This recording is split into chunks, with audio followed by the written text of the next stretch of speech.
Hi friends, welcome to NS creations of an Kannada YouTube channel. Friends ನಾನು Sagar Gowda. Friends ನಾ ಒಂದು ವಿಡಿಯೋದಲ್ಲಿ ನಿಮಗೆ ಏನು ತಿಳಿಸ್ಕೊಡ್ತೀನಿ ಅಂತ ಅಂದರೆ, ಇತ್ತೀಚಿನ ದಿನಗಳಲ್ಲಿ ತುಂಬಾ ಟ್ರೆಂಡಿಂಗಲ್ಲಿರೋ ವೈಡ್ ಸ್ಕ್ರೀನ್ ವಿಡಿಯೋನ ನೀವು ಕೂಡ ಕ್ರಿಯೇಟ್ ಮಾಡ್ಕೊಳ್ಳೋದಕ್ಕೆ ಎಲ್ಲೋ ನೋಡ್ತೀರಿ. ಒಂದು ವೈಡ್ ಸ್ಕ್ರೀನ್ಗೆ ನಿಮ್ಮ ಒಂದು ಫೋಟೋನ ಆ್ಯಡ್ ಮಾಡಿಬಿಟ್ಟು ಈ ರೀತಿ ಒಂದು ಬ್ಯೂಟಿಫುಲ್ ಸ್ಟೈಲಿಶ್ ಲಿರಿಕ್ಸ್ನು ಕೂಡ ನೀವು ಆ್ಯಡ್ ಮಾಡಿಬಿಟ್ಟು ಈ ರೀತಿ ಒಂದು ಟ್ರೆಂಡಿಂಗ್ ವಿಡಿಯೋನ ನೀವು ಕೂಡ ಕ್ರಿಯೇಟ್ ಮಾಡ್ಕೊಳ್ಳೋದಕ್ಕೆ ಅನ್ನೊಂದು ಟ್ರಿಕ್ನ ನಾನು ಈ ಒಂದು ವಿಡಿಯೋದಲ್ಲಿ ತಿಳಿಸ್ಕೊಡ್ತೇನೆ ಫ್ರೆಂಡ್ಸ್.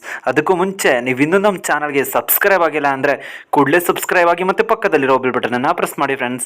ನಾನು ಯಾವುದೇ ಒಂದು ಹೊಸ ವಿಡಿಯೋ ಅಪ್ಲೋಡ್ ಮಾಡಿದ್ರೆ ನಿಮಗೆ ನೋಟಿಫಿಕೇಶನ್ ಆಗಿ ಬರುತ್ತೆ ಫ್ರೆಂಡ್ಸ್. ಈ ಒಂದು ಲಿರಿಕ್ಸ್ನ ನೀವು ಕೂಡ ಕ್ರಿಯೇಟ್ ಮಾಡ್ಕೊಬೇಕು ಅಂದರೆ ಕಮೆಂಟ್ಸ್ ಮಾಡಿ. ಒಂದು ಲಿರಿಕ್ಸ್ನ ನಿಮಗೆ ಯಾವ ರೀತಿ ಕ್ರಿಯೇಟ್ ಮಾಡಿದ್ದೀನಿ ಅಂತ ನಿಮಗೆ ತಿಳಿಸ್ಕೊಡ್ತೀನಿ, ನಿಮ್ಗೆ ಏನಾದರೂ ಅಗತ್ಯ ಇದೆ ಅಂತ ಅಂದರೆ. ಮತ್ತೆ ಅಲ್ಲಿ ನೀವು ನೋಡ್ತಾ ಇರೋದು ಬ್ಯಾಕಿಗೆ ಬರ್ತಾ ಇದ್ದೀನಿ. ನಂತರ ಅಲ್ಲಿ ಪ್ಲಸ್ ಮಾರ್ಕ್ ಮೇಲೆ ಕ್ಲಿಕ್ ಮಾಡ್ಕೊಬೇಕಾಗತ್ತೆ. ಕ್ಲಿಕ್ ಮಾಡ್ಕೊಂಡು ನಂತರ 6:9 ರೇಷಿಯೋನ ಸೆಲೆಕ್ಟ್ ಮಾಡ್ಕೊಬೇಕಾಗತ್ತೆ. ಬ್ಯಾಕ್ಗ್ರೌಂಡ್ ಮೇಲೆ ಕ್ಲಿಕ್ ಮಾಡ್ಕೊಬೇಕಾಗುತ್ತೆ. ಒಂದು ವೈಟ್ ಕಲರ್ದು ಬ್ಯಾಕ್ಗ್ರೌಂಡ್ ನೀವು ಸೆಲೆಕ್ಟ್ ಮಾಡ್ಕೊಬೇಕಾಗತ್ತೆ. ನಾನು ಯೂಸ್ ಮಾಡ್ತಾರೆ ಕೈನ್ಮಾಸ್ಟರ್ ಬೇಕು, ನಿಮಗೆ ಡಿಸ್ಕ್ರಿಪ್ಷನಲ್ಲಿ ಇರುತ್ತೆ, ಅಲ್ಲಿ ನೀವು ಡೌನ್ಲೋಡ್ ಮಾಡ್ಕೊಬೋದು. ನಂತರ ಇದನ್ನು ನಿಮ್ಗೆ ಎಷ್ಟು ಸೆಕೆಂಡ್ಗೆ ಬೇಕು ಅಷ್ಟು ಸೆಕೆಂಡ್ವರೆಗೂ ಇದನ್ನು ಡ್ರ್ಯಾಗ್ ಮಾಡ್ಕೊಬೇಕಾಗತ್ತೆ ಟೈಮ್ ಲೈನ್ನ. ಮತ್ತೆ ಅಲ್ಲಿ ನೀವು ನೋಡ್ತಾ ಇರೋದು 30 ಸೆಕೆಂಡ್ ಬೇಕಂದ್ರೆ ವಾಟ್ಸಪ್ ಸ್ಟೇಟಸ್ಗೋಸ್ಕರ 30 ಸೆಕೆಂಡ್ ನೀವು ಡ್ರ್ಯಾಗ್ ಮಾಡ್ಕೊಬೇಕಾಗತ್ತೆ. ನಂತರ ಇವಾಗ ನೀವು ನೋಡೋಕ್ಕಾಗುತ್ತೆ ಅಂದರೆ ಲೇಯರ್ ಮೇಲೆ ಕ್ಲಿಕ್ ಮಾಡಿ ಮೀಡಿಯಾ ಮೇಲೆ ಕ್ಲಿಕ್ ಮಾಡ್ಕೊಬೇಕಾಗುತ್ತೆ. ನಿಮ್ಮ ಒಂದು ಪಿಕ್ಚರ್ನ ಬ್ಯಾಕ್ಗ್ರೌಂಡ್ ಎರೇಸ್ ಮಾಡಿರಬೇಕಾಗುತ್ತೆ, PNGಗೆ ಕನ್ವರ್ಟ್ ಮಾಡಿರಬೇಕಾಗುತ್ತೆ. ರಿಮೂವ್.bg ಆದ್ರೂ ಎರೇಸ್ ಮಾಡ್ಬೋದು, ಅಥವಾ ನಿಮಗೆ HD ಕ್ವಾಲಿಟಿಲಿ ಬೇಕು ಅಂದರೆ ಡಿಸ್ಕ್ರಿಪ್ಷನಲ್ಲಿ ಒಂದು ಲಿಂಕ್ ಇರುತ್ತೆ. ಆ ಒಂದು ವಿಡಿಯೋದಲ್ಲಿ ನಿಮಗೆ ಯಾವ ರೀತಿ HD ಕ್ವಾಲಿಟಿಲಿ ಬ್ಯಾಕ್ಗ್ರೌಂಡ್ ಎರೇಸ್ ಮಾಡಬೇಕು ಅಂತ ನಿಮಗೆ ತಿಳಿಸ್ಕೊಟ್ಟಿದ್ದೀನಿ. ಡಿಸ್ಕ್ರಿಪ್ಷನ್ ಲಿಂಕ್ ಇರುತ್ತೆ, ಅಲ್ಲಿ ನೀವು ತಿಳ್ಕೊಬೋದು. ಮತ್ತೆ ನೀವು ನೋಡ್ತಾರೆ ಈ ರೀತಿ PNGಗೆ ಕನ್ವರ್ಟ್ ಮಾಡಿರುವಂಥದ್ದನ್ನು ಸೆಲೆಕ್ಟ್ ಮಾಡಿಕೊಂಡು ಸ್ವಲ್ಪ ಇನ್ಕ್ರೀಸ್ ಮಾಡ್ಕೊಬೇಕಾಗತ್ತೆ ಸೈಜ್ನ. ನೀವು ಕಂಪ್ಲೀಟ್ಲಿ ಅದನ್ನು ನೀವು ಲೆಫ್ಟ್ ಸೈಡ್ಗೆ ತೊಗೊಂಡು ಬರಬೇಕಾಗತ್ತೆ. ಎಲ್ಲಿ ನೀವು ನೋಡ್ತಾ ಇರೋದು ಈ ರೀತಿ ಲೆಫ್ಟ್ ಸೈಡ್ಗೆ ತೊಗೊಂಡು ನಂತರ ಟಾಪಲ್ಲಿ ನಿಮಗೆ 3 ಡಾಟೆಡ್ ಲೈನ್ ಇರುತ್ತಲ್ಲ, ಅದ್ರ ಮೇಲೆ ಕ್ಲಿಕ್ ಮಾಡ್ಕೊಬೇಕಾಗತ್ತೆ. ಕ್ಲಿಕ್ ಮಾಡ್ಕೊಂಡು ನಂತರ ಇಲ್ಲಿ ಡೂಪ್ಲಿಕೇಟ್ ಮೇಲೆ ನೀವು ಕ್ಲಿಕ್ ಮಾಡ್ಕೊಬೇಕಾಗತ್ತೆ. ಇಲ್ಲಿ ನೀವು ನೋಡ್ತಾ ಇರ್ಬೋದು ಈ ಒಂದು ಲೇಯರ್ 2 ಲೇಯರ್ ಆಗಿ ಕನ್ವರ್ಟ್ ಆಗಿರುತ್ತೆ. ಬ್ಯಾಕ್ಗ್ರೌಂಡಲ್ಲಿರೋ ಲೇಯರ್ ಮೇಲೆ ಕ್ಲಿಕ್ ಮಾಡಿ ಸ್ವಲ್ಪ ರೈಟ್ ಸೈಡ್ಗೆ ತೊಗೊಬೇಕಾಗತ್ತೆ. ಮತ್ತು ಈ ಒಂದು ಲೇಯರ್ನ ಇನ್ಕ್ರೀಸ್ ಮಾಡ್ಕೊಬೇಕಾಗತ್ತೆ ಸೈಜ್ನ. ಇಲ್ಲಿ ನೀವು ನೋಡ್ತಾ ಇರೋದು ಈ ರೀತಿ ಸೈಜ್ನ ಇನ್ಕ್ರೀಸ್ ಮಾಡ್ಕೊಬೇಕಾಗತ್ತೆ. ಇವಾಗ ನೀವು ನೋಡ್ತಾ ಇನ್ಕ್ರೀಸ್ ಮಾಡ್ಕೊಂಡಿದ್ದೀನಿ. ಮತ್ತೆ ಇವಾಗ ನೀವು ನೋಡೋಕ್ಕಾಗುತ್ತೆ ಈ ಒಂದು ಪಿಕ್ಚರ್ ಶ್ಯಾಡೋ ರೀತಿ ಇದನ್ನ ಕನ್ವರ್ಟ್ ಮಾಡಬೇಕಾಗತ್ತೆ, ಅಂದರೆ ಒಪಾಸಿಟಿನ ಕಡಿಮೆ ಇಡಬೇಕಾಗತ್ತೆ ಬ್ಯಾಕ್ಗ್ರೌಂಡಲ್ಲಿರುವಂಥ ಪಿಕ್ಚರ್ದು. ನಂತರ ಅಲ್ಲಿ ನೀವು ನೋಡ್ತಾರೆ ಇಲ್ಲಿ ಸ್ಕ್ರಾಲ್ ಮಾಡ್ಕೊಬೇಕಾಗತ್ತೆ. ಇವಾಗ ನೀವು ನೋಡ್ತಾ ಇರೋದು ಒಪಾಸಿಟಿ ಮೇಲೆ ಕ್ಲಿಕ್ ಮಾಡ್ಕೊಂಡಿದ್ದೀನಿ. 70-75ಗೆ ನೀವು ಏನು ಮಾಡೋಕ್ಕಾಗುತ್ತೆ ಅಂತಂದರೆ ಒಂದು ಒಪಾಸಿಟಿನ ಸೆಟ್ ಮಾಡ್ಕೊಬೇಕಾಗತ್ತೆ. ಇಲ್ಲಿ ನೀವು ನೋಡ್ತಾ ಇರೋದು 75ಗೆ ಸೆಟ್ ಮಾಡ್ಕೊಂಡಿದ್ದೀನಿ. ಒಂದು ಶ್ಯಾಡೋ ಎಫೆಕ್ಟ್ ಏನಾಗ್ತಿದೆ ಅಂದರೆ ಒಂದು ಪಿಕ್ಚರ್ದು ನಮಗೆ ಕಾಣಿಸ್ತಾ ಇರುತ್ತೆ. ಮತ್ತು ಇವಾಗ ನೀವು ಏನು ಮಾಡೋಕ್ಕಾಗುತ್ತೆ ಅಂತ ಅಂದರೆ ಲೇಯರ್ ಮೇಲೆ ಕ್ಲಿಕ್ ಮಾಡ್ಕೊಬೇಕಾಗತ್ತೆ, ಮೀಡಿಯಾ ಮೇಲೆ ಕ್ಲಿಕ್ ಮಾಡ್ಕೊಬೇಕಾಗತ್ತೆ. ಒಂದು ಲಯನ್ ಪೇನ್ಸ್ ಇರುತ್ತೆ, ಅದು ಕೂಡ ನಿಮಗೆ ಡಿಸ್ಕ್ರಿಪ್ಷನಲ್ಲಿ ಇರುತ್ತೆ, ಅಲ್ಲಿ ನೀವು ಡೌನ್ಲೋಡ್ ಮಾಡ್ಕೊಬೇಕಾಗತ್ತೆ.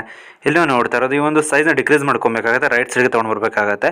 ರೈಟ್ ಸೈಡ್ಗೆ ತೊಗೊಂಡು ನಂತರ ನೀವು ನೋಡ್ತಾ ಇರೋದು ಮತ್ತು ಒಂದು ಲೇಯರ್ ಮೇಲೆ ಕ್ಲಿಕ್ ಮಾಡಿ ಒಂದು ಲೇಯರ್ನ ನೀವು ಏನು ಮಾಡೋಕ್ಕಾಗುತ್ತೆ ಅಂದರೆ ಸ್ಟಾರ್ಟಿಂಗಿಂದ ಎಂಡಿಂಗ್ವರೆಗೂ ಡ್ರ್ಯಾಗ್ ಮಾಡ್ಕೊಬೇಕಾಗತ್ತೆ. ಎಷ್ಟು ಸೆಕೆಂಡ್ವರೆಗೂ ಕ್ರಿಯೇಟ್ ಮಾಡಿರ್ತೀರೋ ವಿಡಿಯೋನ ಅಷ್ಟು ಸೆಕೆಂಡ್ವರೆಗೂ. ಮತ್ತೆ ಲೇಯರ್ ಮೇಲೆ ಕ್ಲಿಕ್ ಮಾಡ್ಕೊಬೇಕಾಗತ್ತೆ, ಮೀಡಿಯಾ ಮೇಲೆ ಕ್ಲಿಕ್ ಮಾಡ್ಕೊಬೇಕಾಗತ್ತೆ. ಒಂದು ಹೆಡ್ಫೋನ್ದು ಸ್ಪೆಕ್ಟ್ರಮ್ ಎಫೆಕ್ಟ್ ಇರುವಂಥ ಒಂದು ವಿಡಿಯೋನ ಕೂಡ ಕೊಟ್ಟಿರ್ತೀನಿ, ವೈಡ್ ಸ್ಕ್ರೀನ್ ವಿಡಿಯೋ ಆಗಿರುತ್ತೆ, ಡಿಸ್ಕ್ರಿಪ್ಷನ್ ಇರುತ್ತೆ, ಅಲ್ಲಿ ನೀವು ಡೌನ್ಲೋಡ್ ಮಾಡ್ಕೊಬೇಕಾಗತ್ತೆ.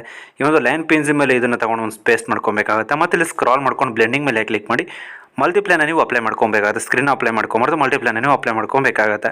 ಅಪ್ಲೈ ಮಾಡ್ಕೊಂಡು ನಂತರ ಟಿಕ್ ಮಾರ್ಕ್ ಮೇಲೆ ಕ್ಲಿಕ್ ಮಾಡ್ಕೊಬೇಕಾಗತ್ತೆ. ಆ ಒಂದು ಲೇಯರ್ನ ನೀವು ನೋಡೋಕ್ಕಾಗುತ್ತೆ ಸೆಂಟ್ರಲ್ ಲೈನ್ ಅಡ್ಜಸ್ಟ್ ಮಾಡ್ಕೊಬೇಕಾಗತ್ತೆ. ಇಲ್ಲಿ ನೀವು ನೋಡ್ತಾರೆ ಸ್ವಲ್ಪ ಇನ್ಕ್ರೀಸ್ ಮಾಡ್ಕೊಂಡು ಸೈಜ್ನ ಸೆಂಟ್ರಲ್ ಲೈನ್ಗೆ ಅಡ್ಜಸ್ಟ್ಮೆಂಟ್ ಮಾಡ್ಕೊಬೇಕಾಗತ್ತೆ. ಅಡ್ಜಸ್ಟ್ ಮಾಡ್ಕೊಂಡ್ರೆ ಲಯನ್ ಪೇನ್ಸ್ ಇರುತ್ತಲ್ಲ, ಲಯನ್ ಪೇನ್ಸ್ ಮೇಲೆ ಕ್ಲಿಕ್ ಮಾಡ್ಕೊಬೇಕಾಗತ್ತೆ. ಲಯನ್ ಪೇನ್ಸ್ ಮೇಲೆ ಕ್ಲಿಕ್ ಮಾಡ್ಕೊಂಡು ನಂತರ ಸೈಜ್ನ ಸ್ವಲ್ಪ ಡಿಕ್ರೀಸ್ ಮಾಡಿಕೊಂಡು ಅಡ್ಜಸ್ಟ್ಮೆಂಟ್ ಮಾಡ್ಕೊಬೇಕಾಗತ್ತೆ ಒಳಗಡೆ. ಈ ರೀತಿ ಇಲ್ಲಿ ನೋಡ್ತಾ ಇರೋದು ಅಡ್ಜಸ್ಟ್ ಆಗಿದೆ. ಅಡ್ಜಸ್ಟ್ ಆಗಿದ ನಂತರ ಟಿಕ್ ಮಾರ್ಕ್ ಮೇಲೆ ಕ್ಲಿಕ್ ಮಾಡ್ಕೊಬೇಕಾಗುತ್ತೆ, ವಿಡಿಯೋನ ಅಪ್ಲೈ ಮಾಡ್ಕೊಬೇಕಾಗತ್ತೆ. ಇವಾಗ ನೀವು ನೋಡಿದ್ರೆ ತುಂಬಾ ಬ್ಯೂಟಿಫುಲ್ ಆಗಿ ಏನಾಗ್ತಿದೆ ಅಂದರೆ ಈ ಒಂದು ವಿಡಿಯೋ ಬರ್ತಾ ಇರುತ್ತೆ. ಮತ್ತೆ ಲೇಯರ್ ಮೇಲೆ ಕ್ಲಿಕ್ ಮಾಡ್ಕೊಬೇಕಾಗುತ್ತೆ, ಮೀಡಿಯಾ ಮೇಲೆ ಕ್ಲಿಕ್ ಮಾಡ್ಕೊಬೇಕಾಗುತ್ತೆ. ಸ್ಟೈಲಿಶ್ ಲಿರಿಕ್ಸ್ ವಿಡಿಯೋನು ಕೂಡ ಕೊಟ್ಟಿರ್ತೀನಿ, ಅದು ಕೂಡ ನಿಮಗೆ ಡಿಸ್ಕ್ರಿಪ್ಷನಲ್ಲಿ ಇರುತ್ತೆ, ಅಲ್ಲಿ ನೀವು ಡೌನ್ಲೋಡ್ ಮಾಡ್ಕೊಬೇಕಾಗತ್ತೆ. ಈ ಒಂದು ಲಿರಿಕ್ಸ್ ನೀವು ಯಾವ ರೀತಿ ಕ್ರಿಯೇಟ್ ಮಾಡಿರಿ ಅಂತ ಬೇಕು ಅಂದರೆ ಕಾಮೆಂಟ್ಸ್ನ ಮಾಡಿ ಯಾವ ರೀತಿ ಮಾಡಿದ್ರಿ ಅಂತ ನಾನು ನಿಮಗೆ ತಿಳಿಸ್ಕೊಡ್ತೀನಿ. ಬ್ಲೆಂಡಿಂಗ್ ಮೇಲೆ ಕ್ಲಿಕ್ ಮಾಡಿ ಮಲ್ಟಿಪ್ಲೈನ ನೀವು ಅಪ್ಲೈ ಮಾಡ್ಕೊಬೇಕಾಗತ್ತೆ. ಆ ಒಂದು ಲಿರಿಕ್ಸ್ ಮೇಲೆ ಕ್ಲಿಕ್ ಮಾಡ್ಕೊಬೇಕಾಗತ್ತೆ, ಟಾಪ್ಗೆ ತೊಗೊಂಡು ಬರಬೇಕಾಗತ್ತೆ. ಟಾಪಿಗೆ ತೊಗೊಂಡು ಸ್ವಲ್ಪ ಡಿಕ್ರೀಸ್ ಮಾಡ್ಕೊಬೇಕಾಗತ್ತೆ. ಇಲ್ಲಿ ನೀವು ನೋಡ್ತಾ ಇರೋದು ಅಡ್ಜಸ್ಟ್ ಮಾಡ್ಕೊಬೇಕಾಗತ್ತೆ. ಮತ್ತು ಇಲ್ಲಿ ಟಿಕ್ ಮಾರ್ಕ್ ಮೇಲೆ ಕ್ಲಿಕ್ ಮಾಡಿ ಒಂದು ಸರಿ ನೀವು ವಿಡಿಯೋನ ಅಪ್ಲೈ ಮಾಡ್ಕೊಬೇಕಾಗತ್ತೆ.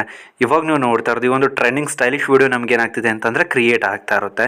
ಇದೇ ರೀತಿ ನೀವು ಕೂಡ ಪ್ರತಿಯೊಂದು ಸ್ಟೆಪ್ನ ನೀವೇನಾದರೂ ಫಾಲೋ ಮಾಡಿದ್ರಿ ಅಂದರೆ ನೀವು ಕೂಡ ಈ ರೀತಿ ಒಂದು ಟ್ರೆಂಡಿಂಗ್ ವಿಡಿಯೋನ ಕ್ರಿಯೇಟ್ ಮಾಡ್ಕೊಬೋದು ಫ್ರೆಂಡ್ಸ್. ನಾನಿವಾಗ ನಿಮಗೆ ತಿಳಿಸ್ಕೊಡಿ ಸಿಂಪಲ್ ಟ್ರಿಕ್. ಏನಾದರೂ ನಿಮಗೆ ಇಷ್ಟ ಆಯಿತು ಅಂದರೆ ಪ್ಲೀಸ್ ಲೈಕ್ ಮಾಡಿ, ಶೇರ್ ಮಾಡಿ ಮತ್ತು ಸಬ್ಸ್ಕ್ರೈಬ್ ಆಗೋದನ್ನು ಮರಿಬಿಡಿ friends. Thank you for watching friends.